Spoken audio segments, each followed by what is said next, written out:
In this video, we're going to cover the test for homogeneity. Now, the test for homogeneity and the test for independence are pretty much identical. There are a couple of differences. First difference, the null and alternative hypothesis are different. So a test for homogeneity is basically measuring whether or not two samples follow the same distribution. That's a little different than the goodness of fit test. The goodness of fit test, we're given a distribution and then we're checking whether or not it's being followed. But with the test for homogeneity, what we're doing is we're comparing two samples and we're not certain of what the distribution looks like, but we're wondering if they are distributed the same way. That's the test for homogeneity. So the null and alternative hypothesis are kind of similar in terms of statements that we would do with the test for independence. So we have to be a little bit generic, and then we'll be more specific when we get to an example. So we would state that two populations follow the same distribution or that they follow different distributions, okay? We are still looking at the expected frequency formula that we looked at in the last problem, which means we're going to still be working with contingency tables. We will still be calculating the test statistic, and just like the last problem, we are going to do this on Google Sheets. However, the only other difference besides the null and alternative hypothesis is the degrees of freedom. So in the test for homogeneity, the degrees of freedom is the number of columns minus 1. All right, so the number of columns minus 1. Then we'll use Google Sheets to find the p-value. It's still a right-tailed test. We'll compare our p-value to alpha and make a conclusion. So let's go ahead and look at an example. Do male and female college students have the same distribution of living arrangements? So they're comparing whether or not like there's a difference with men who live in dorms versus female versus apartments versus parents versus some other living arrangement that's not being thought of at the moment. Okay. They actually gave us a little bit of information we'll be able to use. They tell us that 250 male students are surveyed. So that actually gives us this total here, and 300 female. So we're getting a 550 total for the table. All right, that's nice. But we're going to go ahead and run the test just like we would for a test for independence and kind of follow those same basic steps. So here's first difference, the null hypothesis. So in this case, we're saying that the living arrangements for males and females are the same. The living arrangements for males and females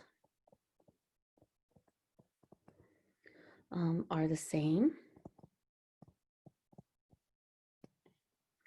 And the alternative would be that they are not the same.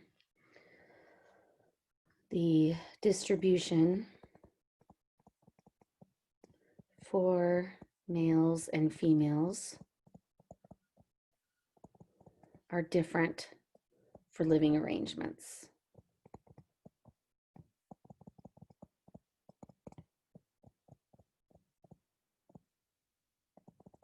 All right. So to calculate the expected frequency, we're going to need the rest of these totals here. I did go ahead and pre-total them, but if you want to pause the video and total them real quick, you could do that. So for dorm, we have 163. Apartment comes out to 170. With parents is 137, and other is 80, and that does total to 550.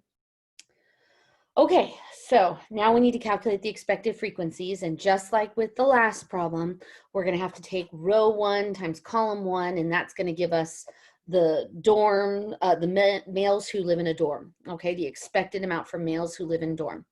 So we are going to take, 250 times, okay, so column 1 total, I'm sorry, it's kind of hidden on the screen, but it's 163. And divide it by the table total, which is 550. And there we go, 74.0909 repeating. Okay, so 74.091 would be rounded to 3 decimal places.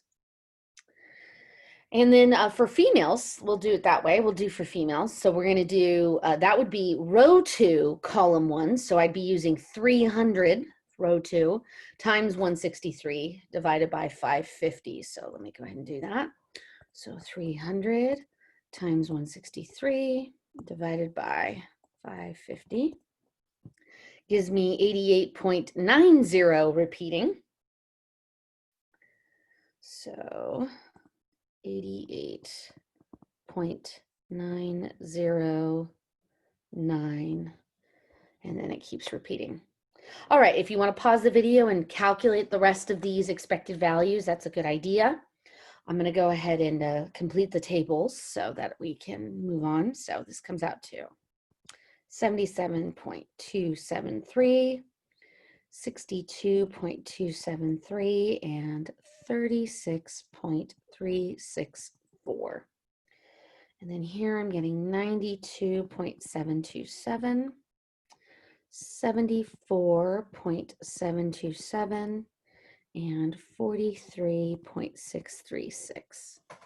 All right, so there's my expected values for the males and females based on their living arrangements. Okay, so I am going to calculate chi-squared, and again, I'm going to go to Google Sheets and enter this data. Just like last time, I went by rows, so I did all the males data first and then all female for both the observed, so these are the observed values, and then expected. So I'm going to go ahead and pop over there. All right, so here we go. I'm going to calculate each step of the test statistic. Then use Google Sheets to go ahead and find my p-value too while I am at it. So to calculate this, and I should have mentioned in my last video, I didn't start on row 1. So I kind of leave a little space always at the top just in case I ever want to enter anything up there like a title. But I did realize I forgot to mention that in the last one.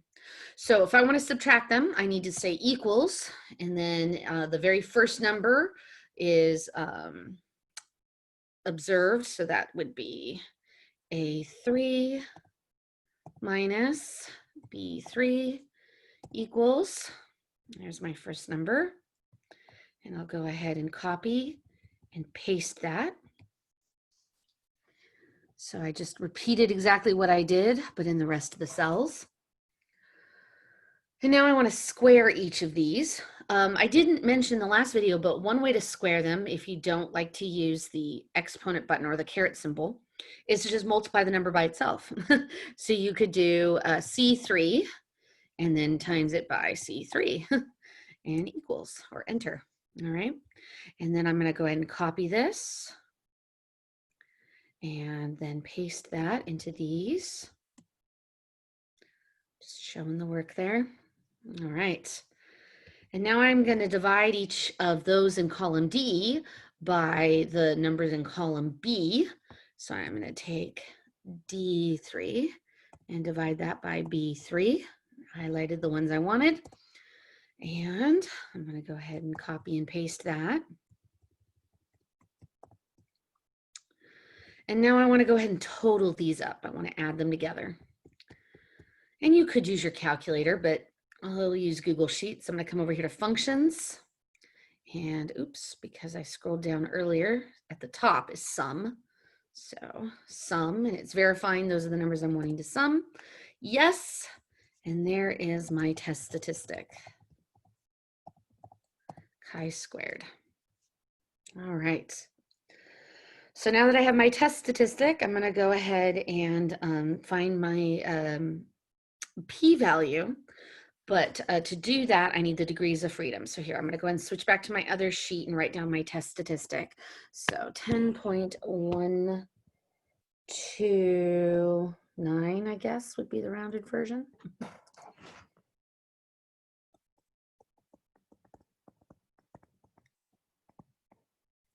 So that came from Google Sheets. All right. So to find my p-value, I need the degrees of freedom. The degrees of freedom are the number of columns minus 1. So I have 4 columns, don't count the totals, the 4 columns, the 4 living arrangements. And so that would be 4 minus 1, which is 3. So that's my degrees of freedom. So I'm going to come back to Google Sheets, and I'm going to calculate my p-value now. Oops, helps if you spell it correctly. There we go, p-value. All right, so to do that, I'm going to go to the summation symbol and statistical, and I'm going to still be doing the right tail distribution. And I'm just going to go ahead and arrow up so it selects that value that was just calculated for me. And then comma 3 degrees of freedom. And there is my p-value, 0.0175. So I'm going to go ahead and write that down.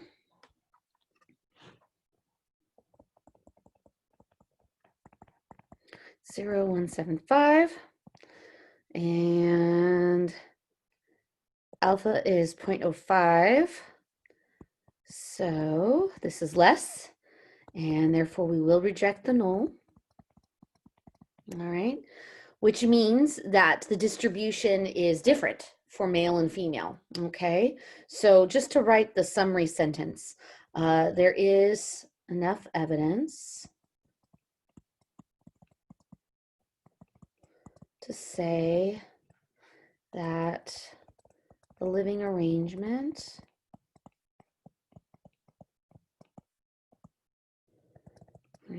for males and females are different.